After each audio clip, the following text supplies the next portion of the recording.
Justice काजी फाइज ईसा के खिलाफ एहतजाज क्यों किया था?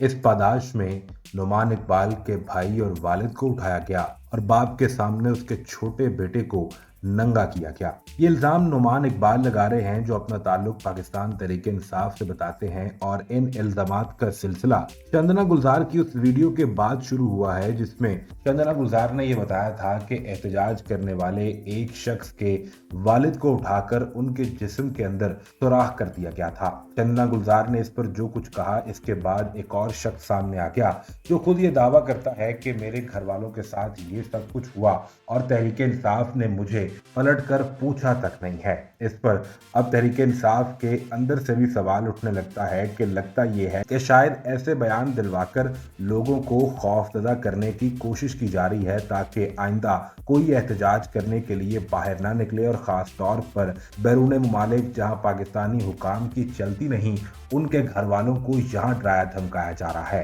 चंदना गुलजार की वीडियो सामने आने के बाद नुमान इकबाल का इंटरव्यू सामने आया और बताते हैं कि मैंने एहतजाज किया तो इसके बाद मेरे छोटे भाई और वालिद को उठा लिया गया। उठाने वालों ने मेरे बाप के सामने मेरे भाई की शर्ट उतारी और फिर कहा कि जो कुछ कागज पर लिख के नुमान इकबाल के हवाले से दिया है इस पर साइन कर दो। वालिद ने पढ़ा तो कहा कि मैं ऐसा नहीं कर सकता, वो मेरा बेटा है। इसके बाद कहा गया कि साइन नहीं करोगे तो तुम्हारे इस बेटे को तुम्हारे सामने नंगा किया जाएगा और इसकी पैंट भी उतार दी जाएगी। तहरीक इंसाफ के सपोर्टर नुमान इकबाल ने बताया कि मेरे वालिद ने ये सुनकर साइन कर दिए और बाद में मुझे घर वालों समेत सब ने ब्लॉक कर दिया। मेरे बहनोई पर भी जुल्म किया गया। ब्लॉक इसलिए किया कि मुझे रोक रहे थे कि तहरीक इंसाफ के एहतजाज में नहीं जाना या फिर इमरान खान का नाम नहीं लेना है। मैंने ऐसा करने से इनकार किया तो सब ने मुझसे बात करना बंद कर दी है। तहरीक इंसाफ के लोगों ने भी किसी ने पलट कर मुझसे नहीं पूछा है कि ये सारा मामला क्या था।